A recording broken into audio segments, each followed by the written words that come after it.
I am deciding to make a video on the keys of how to come out as transgender.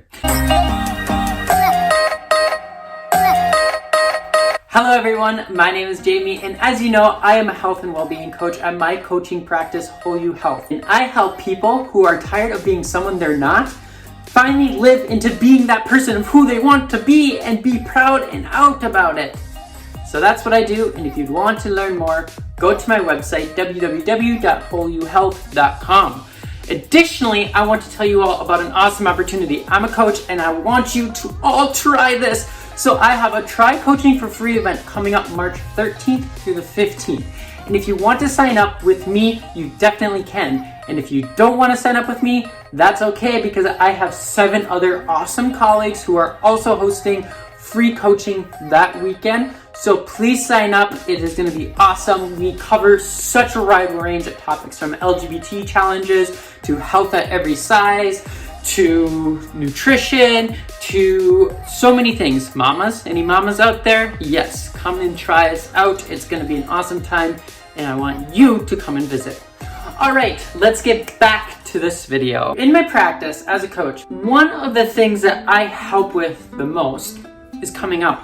And that can either be individuals who are just coming out for the first time, never come out, they've lived almost 50 years their entire life, and they've never come out to anyone as trans.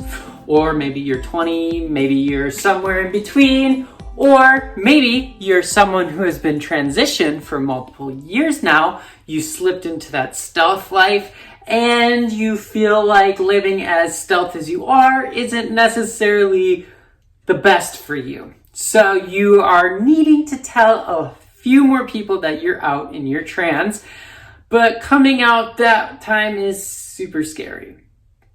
This is where most of my work happens, because fear prevents us from doing what we want to do or keeps us from actually doing it for a long time. And when we come to a place where we can finally overcome our fear, that is where we really truly live.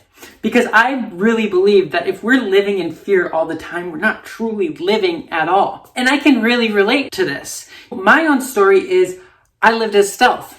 And that was almost just as hard for me to come out than it was coming out the very first time.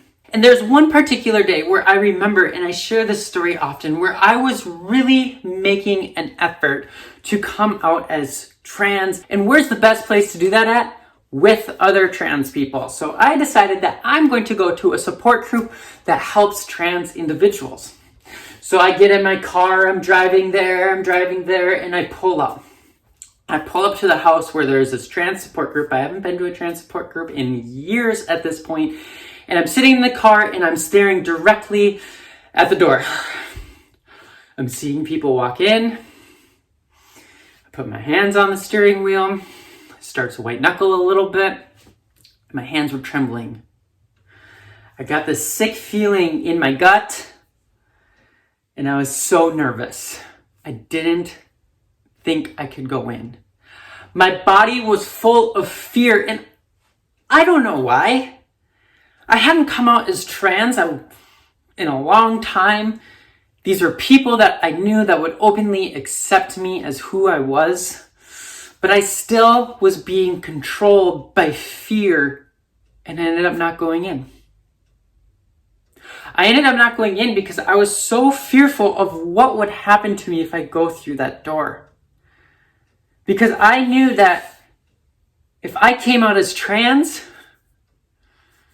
and I let other people know that in my life, I knew that they would see me as less than. And the thing about fear is that when we handle fear and we have fear coming out, the fear is protecting something within us. It's protecting an unfulfilled need. My need was to belong. My need was to be a part of society. My need was to not be seen as less than. And so my body's natural response and my mind's natural response to protect me and allow me to be seen as belonging and not be rejected for any stupid idea like me being trans was, it told me not to come out. By me coming out and Overcoming that fear might mean I could be rejected. It might mean I might have not anyone that I can see, and I will be all alone and miserable for the rest of my life. So the fear was actually trying to protect me. And that's what I help people understand. We go into this other layer. I'm feeling scared. I'm feeling fearful. And then we dive under that fear. What is that fear protecting?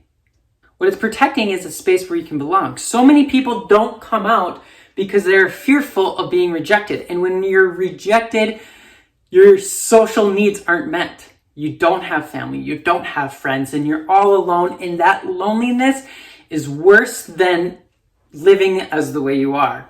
And sometimes there's a balance where you're so fearful, where you don't want to come out, but then there's the other aspect where you don't want to get rejected or sick and tired of living as you currently are. And you do something else that's not good. I work with people in fear because fear is true. Fear is scary. And we take little steps to overcome the fear. So that day in my car, when I went to the trans support group, I didn't actually go to the trans support group. I let fear control my life. But I didn't let it win. I worked slowly. It's a process. And I've learned this. Humans love quick fixes, but the best things in life aren't quick fixes. I can guarantee you that. So I did. I worked and I got processed. And I processed things out. And I slowly introduced myself at my own pace in a way that really served me to get to a point where I could finally join a trans support group and talk about what's coming up for me. And as I slowly built community and I didn't get rejected, the fear went down a little bit. And then I slowly broadened my experiences and started telling people that I was trans that weren't also trans, and I wasn't rejected. And so my fear went down a little bit more. And so what happened was I strategically, this was what worked for me, told a couple people at a time. Because one thing that we love is control. And when we have control, we can feel a little less fearful. So I had more control over the situation, and I broke it down into tiny little goals.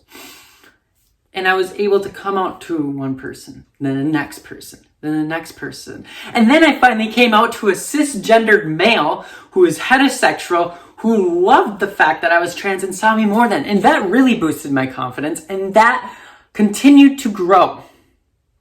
And what I found was, and I find this often within the people that I work with, is that when we imagine fear and we have fear about something, our brain makes that worst case scenario 10 times worse than it actually is.